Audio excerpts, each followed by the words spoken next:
Olá, eu sou a professora Suzete. Nós estamos aqui para mais uma aula para a primeira série militar, referente ao módulo 6 de Matemática 1, beleza? Enquanto eu estou colocando aqui, eu aproveito também para dizer que eu estou morrendo de saudade dos meus alunos, de todo o ambiente escolar e espero que logo, logo a gente possa se encontrar, tá bom? Então vamos lá. A aula de hoje fala sobre múltiplos e divisores. Um conteúdo que é bem conhecido, só que agora nós vamos olhar com outros olhos. Nós vamos ver um pouquinho de uma forma genérica. E vamos começar falando de como surgiu isso. E aí a gente fala da divisibilidade. Onde tudo começou? Já coloquei uma imagem ali até para a gente brincar um pouquinho, que os objetos de estudo dessa área, desses conceitos, começaram lá na Antiguidade, na Grécia, a partir dos estudos de Euclides. A gente já ouviu falar tanto de Euclides, né? Ele escreveu um livro chamado Elementos, sua grande obra, né? E essa grande obra deu origem à chamada teoria dos números, que envolve múltiplos, divisores, divisibilidade, números primos. E olha, quanta coisa a partir disso a gente consegue desenvolver dentro da matemática. E aí a gente começa então falando da definição. Sejam dois números A e B, dois inteiros, então daí a gente está, essa observação é importante. Nós estamos falando de números inteiros onde A é diferente de zero. E A é diferente de zero por quê? A tem que dividir B. Se A divide B, A é um divisor. E não existe divisor zero dentro dos números inteiros, a gente já sabe disso. Quando você tem uma divisão por zero, não está ocorrendo a divisão, né? Tanto que não existe fração com denominador zero. Reparem que a definição A divide B, ela pode ser representada dessa forma. Esse traço aqui na vertical não é uma barra inclinada, não é um sinal de fração. Ele é um caso bem particular dessa nomenclatura A divide B. Isso acontece se somente se existe um número Q, tal que B é o produto de A por esse número. Então, na prática, você tem aqui, ó, 2 divide 6 no exemplo, pois 6 é igual a 2 multiplicado por 3, que está fazendo o papel desse Q aqui, tá? Então, analogamente falando, a gente tem o contrário. Olha o exemplo de 3 não divide 10, que é essa barrinha riscada. Pois não existe um inteiro que, tal que 10, seja igual a 3 multiplicado por esse número. Então, gente, essa expressão acima significa que A é divisor de B e que B é múltiplo de A. Múltiplo e divisor estão sempre juntos. Quando eu digo que 2 é divisor de 6, eu também digo que 6 é múltiplo de 2. Por quê? Porque existe um número, que é o 3, que multiplicado por 2 dá o 6. Tá bom? Então, isso é uma forma genérica de a gente perceber os conceitos de múltiplo e de divisores, tá bom? Sendo A, B e C números inteiros, a gente também tira os teoremas, que envolvem ser divisor, ser múltiplo. Esses teoremas, gente, eles vão nos ajudar na resolução dos exercícios que vocês têm aí no livro de vocês. Então, vamos prestar atenção, porque são teoremas escritos de uma forma genérica que envolvem os conhecimentos de divisores e de múltiplos. Então, você tem lá que A divide zero. Se A divide zero, vamos supor que você tem lá 2, você vai pegar 2 divide 0 significa que você tem 0 dividido por 2. 0 dividido por 2 dá 0. Então, se A divide 0 e 1 divide A, então se A divide 0, é porque 1 divide A e A divide A. Tá? Então, o que isso significa aqui? Vamos pegar um exemplo. Você tem o número 5. O número 5 divide 0. Então, 1 divide o 5 e 5 divide 5. Então, se você tem um número que divide 0, acontece que 1 divide esse número e esse número divide ele mesmo. Se A divide 1, então A é igual a mais ou menos 1. Porque A divide 1 significa que A é divisor de 1, certo? E 1 só possui um único divisor, que é ele mesmo. A gente não pode esquecer que no números inteiros, o divisor ele pode ser sempre positivo ou negativo, tá bom? Por isso eu coloquei aqui mais e menos 1. O que mais a gente pode tirar dessa teoria aí? A gente pode tirar o seguinte: se A divide B e C divide D, então, se eu pegar o produto A vezes C, vai dividir B vezes D. Então, significa o seguinte: se vamos colocar números, se 2 divide 6, e aqui, por exemplo, 3 divide 12, então, se você pegar A vezes C, que no caso eu peguei 2 e 3, produto, isso vai dividir 6, que foi o exemplo que eu botei aqui, vezes o 12, que é o D. Se A divide B e B divide C, então A divide C. Isso é a transitividade. Então, significa que se você tem que 2 divide 6 e 6 divide 24, então 2 divide 24. É a transitividade. Se A divide B e B divide A, então A é igual a mais ou menos B. Significa aqui, ó, se A divide 6, ok? E 6 divide A é porque A é igual a mais ou menos B. A tem que ser o mesmo valor de A, de B positivo ou B negativo. Se A divide B com B diferente de 0, então o módulo de A tem que ser menor ou igual ao módulo de B. E por fim, se A divide B e A divide C, então A divide B multiplicado por um escalar x e C multiplicado por y, somado com C multiplicado por y, para todo x e y pertence a Z. Galera, reparem que são muitos teoremas, né? Esses teoremas não é que você precisa decorar, eles vêm até por uma indução, eles vêm até por uma prática dentro da divisão e da multiplicação. Eu coloquei até um desenho aqui de uma peneira, né, porque a gente está filtrando. Na verdade, conforme você for fazendo os exercícios, você vai perceber que esses conceitos vão estar dentro dos exercícios, tá? Então, por enquanto, a gente tem aí uma parte conceitual de múltiplos e divisores. E a gente vai falar de divisores de um número inteiro, que é indicado por D de N, que são todos os divisores. Então, olha lá o exemplo dos divisores de 6. A gente não pode esquecer que os divisores eles podem ser negativos. Então, a gente estava acostumado sempre a só falar os divisores de 6 é 1, 2, 3 e 6. Não. Os números negativos também são divisores. Eu posso ter o conjunto dos divisores positivos de um número. Aí sim, eu só coloco 1, 2, 3, 4, 6, 8, 12 e 24. Tem muita gente que deve estar se perguntando, como é que eu sei os divisores?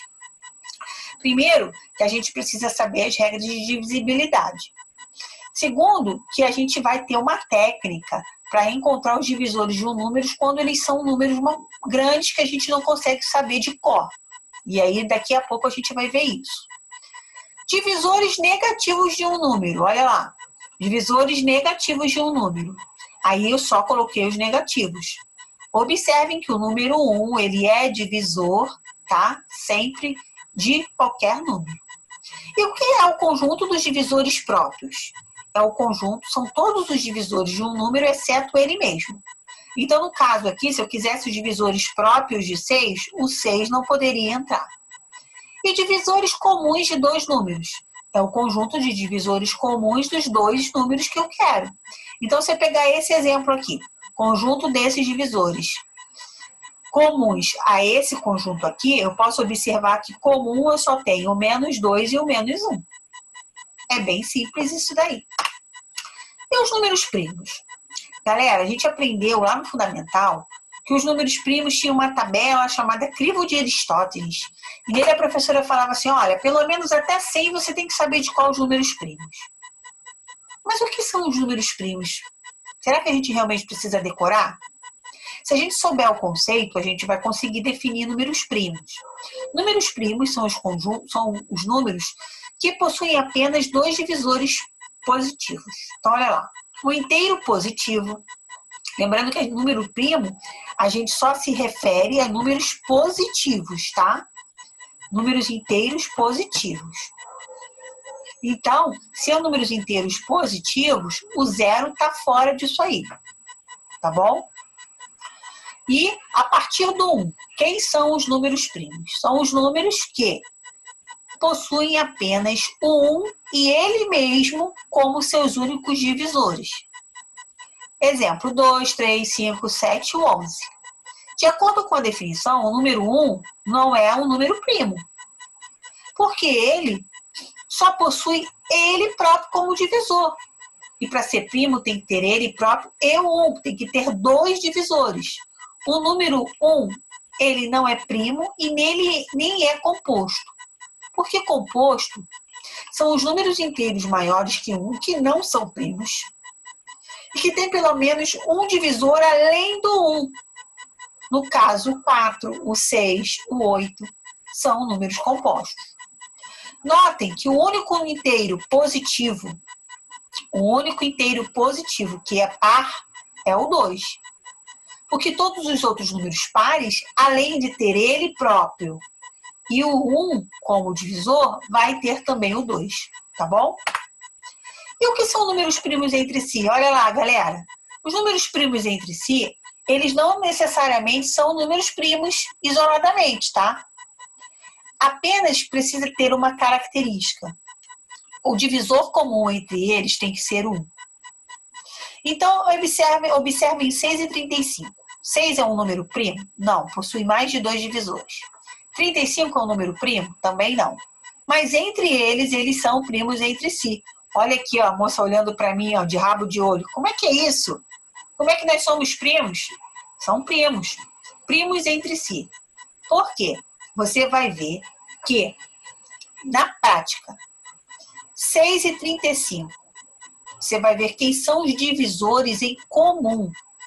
Não existe, apenas o 1 é o divisor comum. O divisor de 6 é o 1, o 2, o 3 e o 6. E o divisor de 35 é o 1, quem mais? O 5, o 7 e o 35. O único que é comum aí é o número 1. Então, na prática, se você tirar o MDC entre eles e o MDC for 1, que é o famoso jogo da velha que alguns alunos sabem fazer, você já mata lá sabendo que o número é ou não, que os números são ou não primos entre si, tá bom? E o teorema fundamental da aritmética? Também já é conhecido, mas agora a gente vai chamar, vai dar um nome bonito para isso, tá bom? O teorema fundamental da aritmética é você escrever todo número em forma de um produto de números primos, um produto de fatores primos. E esse número, esse produto de fatores primos é chamada de decomposição canônica. Todo mundo sabe fazer? Vamos lembrar. Você tem aí o numeral 27.720. Vamos decompor em fatores primos. Você vai decompondo, consiste em você começar a partir do 2 e você só pode passar para outro número primo quando não der mais pelo anterior. Então, 27.720 por 2 dá 13.860. Dividido por 2 dá 6.930. Ainda dá por 2. 3.465 não dá mais por 2 porque não é par, mas dá por 3. Dá 1.155. 1.155 até já dá para dividir por 5, mas eu não posso porque ainda dá por 3, que dá 385. 385 dá para dividir por 5, que dá 77. 77 por 7 e 11, que dá 11. 11 por 11 dá 1. O que eu faço agora? Eu vou escrever isso aqui em forma de produto, colocando o expoente, ó. 2 elevado a 3, vezes 3 elevado a 2, vezes 5, vezes 7, vezes 11. Tá aqui.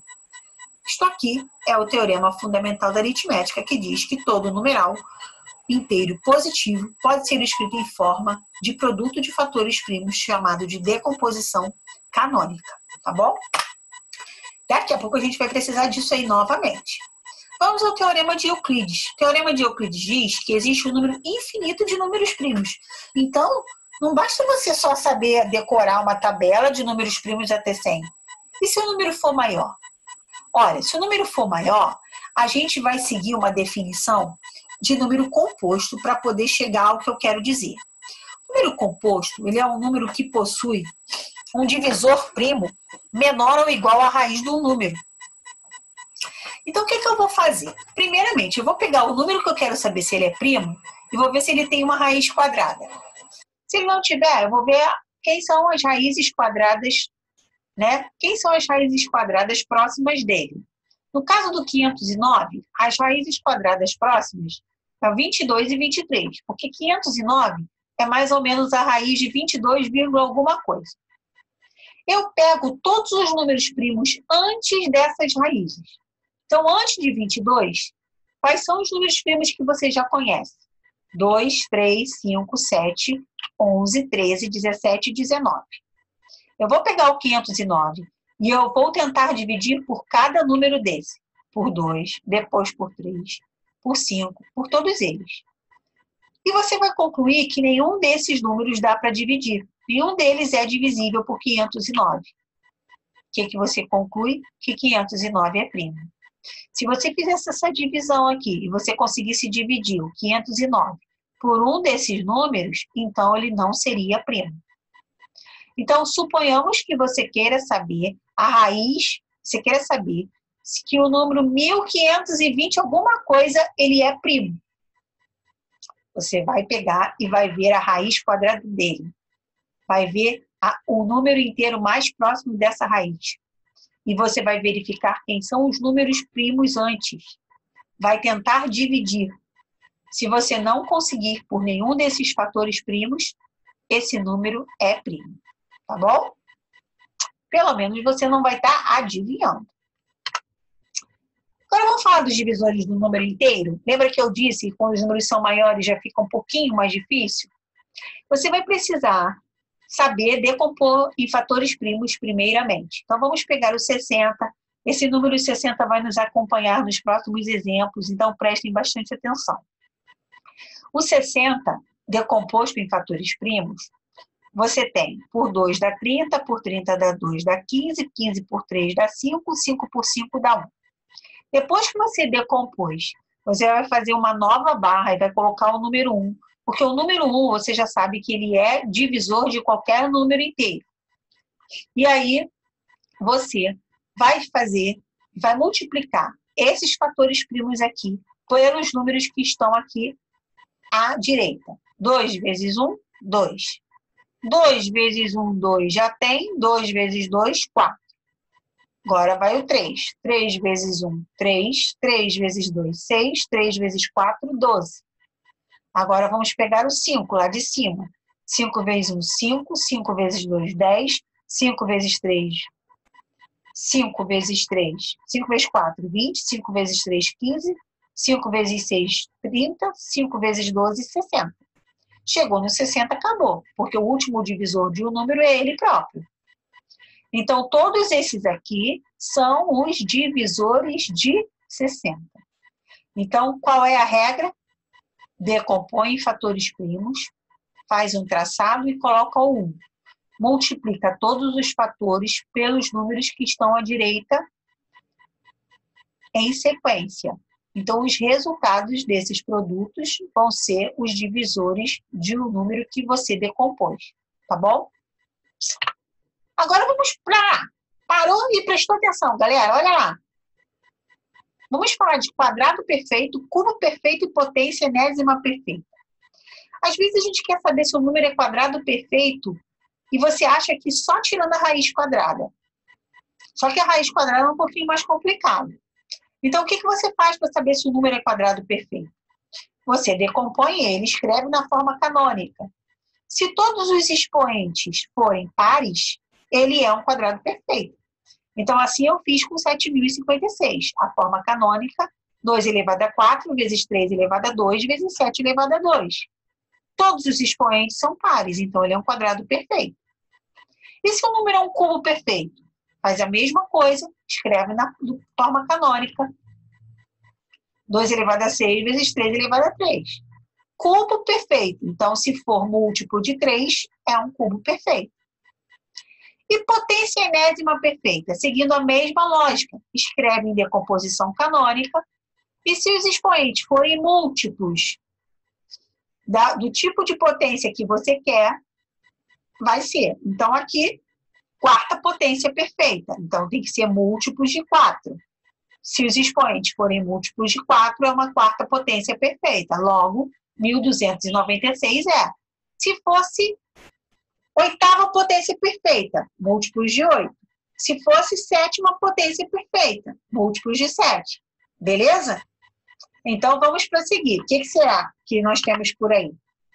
Números de divisores naturais. Agora eu quero saber o número, quero saber a quantidade. A gente já fez os divisores de um número. Nós já calculamos os divisores de 60. Mas se eu não quisesse saber quem são, e sim a quantidade de divisores, a gente vai aplicar uma fórmula. Lembrando que, olha, se eu não me engano, no módulo 2, a turma de militar já teve isso daí, tá bom? A gente agora já está revisando essa parte de números de divisores. Você vai pegar a potência na decomposição canônica de cada fator e vai somar um e depois encontrar o produto. Então, a quantidade de divisores, o número de divisores de um número é o produto dos expoentes de cada fator somado a 1. Então, vamos direto ao exemplo. Vamos pegar o 60 de novo, que a gente já havia feito a decomposição na página anterior, e dava 2 elevado a 2 vezes 3 vezes 5. Então, aqui, 2 elevado a 2 vezes 3 elevado a 1 vezes 5 elevado a 1. Você vai pegar os expoentes, 2 somar 1 vezes 1 somar 1 vezes 1 e somar 1. 2 mais 1, 3 vezes 1 mais 1, 2. 3 vezes 2, 6. Vezes 1 mais 1, 2. 6 vezes 2, 12. 12 é a quantidade de divisores de 60. Se você voltar lá no conjunto dos divisores, isso contar 1, 2, 3, 4, 5, 6, 7, 8, 9, 10, 11, 12 divisores. Então, você não precisa necessariamente calcular os divisores para determinar a quantidade de divisores do número, tá bom? Se a gente quiser a quantidade de divisores ímpares, basta você pegar essa fórmula que eu ensinei e desconsiderar o expoente do 2, que é o expoente do número primo 2. Não trabalhar com o expoente do 2. E se você quiser a quantidade de divisores pares, basta você pegar, você vai considerar o expoente do fator, né, do 2, só que você não vai adicionar 1, tá bom? Então, vamos ver aqui como que ficou. Vamos ver os divisores ímpares de 60. Você vai desconsiderar o fator. Vamos voltar aqui, ó. Vai desconsiderar o fator 2. Então, você vai ter apenas o 1 e o 1. Então, você vai ter daqui para cá. 2 vezes 2, 4. Essa é a quantidade de divisores ímpares. Quantidade de divisores pares do 60. Você vai pegar o fator primo 2, normal, o expoente dele, que é 2, e não vai adicionar 1. Então, ó, você vai pegar o 2, mas não vai adicionar 1. Não vai adicionar. E vai repetir o restante. E você vai encontrar 8. Mas você também pode fazer de uma maneira mais prática. Se você sabe a quantidade total, que são 12, e você sabe a quantidade dos ímpares, 12 menos 4, 8, que são os pares. Tá bom? Galera, isso daí é muito importante, tá? Tá quase no fim, a gente ainda tem algumas coisas para ver, mas isso daí é bem importante para você. Porque se você for fazer uma prova e você tiver que calcular divisores para poder saber a quantidade, dependendo do número, você vai demorar muito durante uma prova. Se você souber essas fórmulas, te facilita bastante. E a quantidade de divisores múltiplos de um determinado número? Suponhamos que você queira saber a quantidade de divisores de 60 que são múltiplos de 4. Você pega o 60 e divide por 4. O resultado que dá 15, você faz a decomposição canônica. Depois que você fizer a decomposição canônica, você aplica a fórmula de número de divisores, com os expoentes. 1 mais 1 e 1 mais 1. Então, olha lá. 60 dividido por 4 deu 15. 15, fazendo a decomposição, dá 3 elevado a 1 vezes 5 elevado a 1. Pegando a fórmula, você vai ter 1 mais 1, que multiplica 1 mais 1, que dá 4 divisores. Tá bom? Se fosse múltiplos de 3, 60, divisores de 60 que fossem múltiplos de 3, você faria 60 dividido por 3, que daria 20. Faria a decomposição do 20 e depois trabalharia os expoentes para saber a quantidade dos divisores, tá bom? Agora vamos falar da soma dos divisores. A soma dos divisores, você também vai trabalhar com a decomposição canônica, e isso aí é a soma dos divisores para você poder calcular essa soma dos divisores, tá bom? Olha lá, gente, está bem um pouquinho confuso, mas a gente vai tentar desmistificar isso daí. Você vai pegar o produto elevado ao expoente que você vai chamar de alfa e vai somar 1 a esse expoente. E depois você vai diminuir 1. Isso tudo sobre o produto, o número primo menos 1. Multiplicado, segundo número primo, elevado ao número que está lá, o expoente dele, que é o alfa 2, mais 1, menos uma unidade, sobre o número primo menos 1. E assim sucessivamente. Na prática, vamos falar da soma dos divisores positivos de 60, tá bom? De 60. A gente já tem a decomposição. A gente já sabe que é 2 elevado a 2, 3 elevado a 1 e 5 elevado a 1. Então, vamos lá. Somando 1 ao expoente do 2, 2 mais 1, menos 1, 2 menos 1. 3 elevado a 1 mais 1, menos 1, sobre 3 menos 1. 5 elevado a 1 mais 1, menos 1, sobre 5 menos 1. Como é que ficou isso? 2 mais 1 dá 3. 2 elevado a 3, 8. 8 menos 1, 7. 2 menos 1 dá 1. 3 elevado a 2, menos 1. 3 elevado a 2 dá 9, menos 1, 8. 3 menos 1, 2. 5 elevado a 2 dá 25, menos 1, 24. 24 sobre 5 menos 1, que dá 4. Fazendo esse produto de fração, numerador com numerador, denominador com denominador, 168. Então, a soma dos divisores de 60 é 168. Galera, você também não precisa, caso aí é um número pequeno, né? Não é tão grande. Mas se você voltasse lá no 60 e você somar todos esses divisores, você vai encontrar 168. Mas eu acabei de dar uma fórmula para vocês. Quando você pega um número, já pensou se você pega um número desse aqui, um 7.056? Então, toda a fórmula, ela é bem-vinda. Graças aos estudos, hein?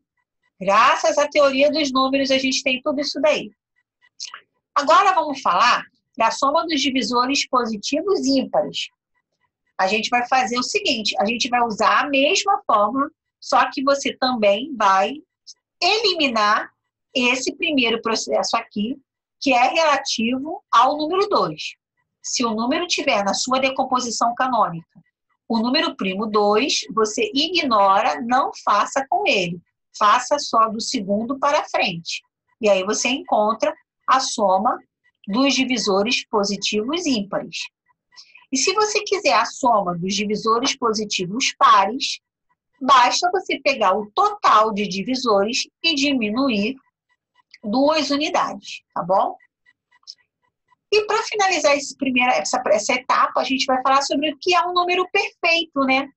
Às vezes a gente acha que o número perfeito está ligado só ao quadrado. Não. O número perfeito está relacionado à soma dos seus divisores próprios.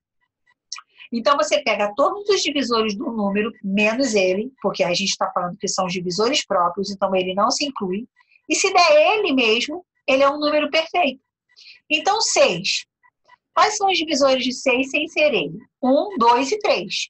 Se você somar 1 mais 2 mais 3, você vai encontrar 6. Você vai encontrar ele mesmo. Então, ele é um número perfeito. Olha que legal. Tá bom? Produto dos divisores. Olha, essa fórmula aqui, ela é bem mais tranquila que as outras. A gente já falou da soma, agora a gente vai falar do produto. Basta você pegar um número e elevar a metade do número de divisores dele. É isso que está escrito aí nessa tela. Olha lá. Pega o número, eleva a metade dos divisores dele. Então, 60. Quem são a quantidade de divisores de 60? 12. Dividido por 2, 6. Então, o produto dos divisores positivos de 60 é 60 elevado a 6, que a gente pode deixar indicado em forma de potência. A gente não precisa fazer esse cálculo, tá bom? A não ser que for pedido. E é isso, galera. Beleza? Olha, um bom trabalho para vocês. Fiquem em casa. Não há vitória sem luta. Eu sei que alguns conteúdos a gente tem mais dificuldade. Revejam a videoaula quantas vezes for necessário. Procurem tirar dúvidas da aula ao vivo. Contem comigo sempre, tá bom? Já, se Deus quiser, nós vamos estar juntos. E vamos estudar mais ainda, tirar as dúvidas que possam ter. E tchau, tchau. Até a próxima aula.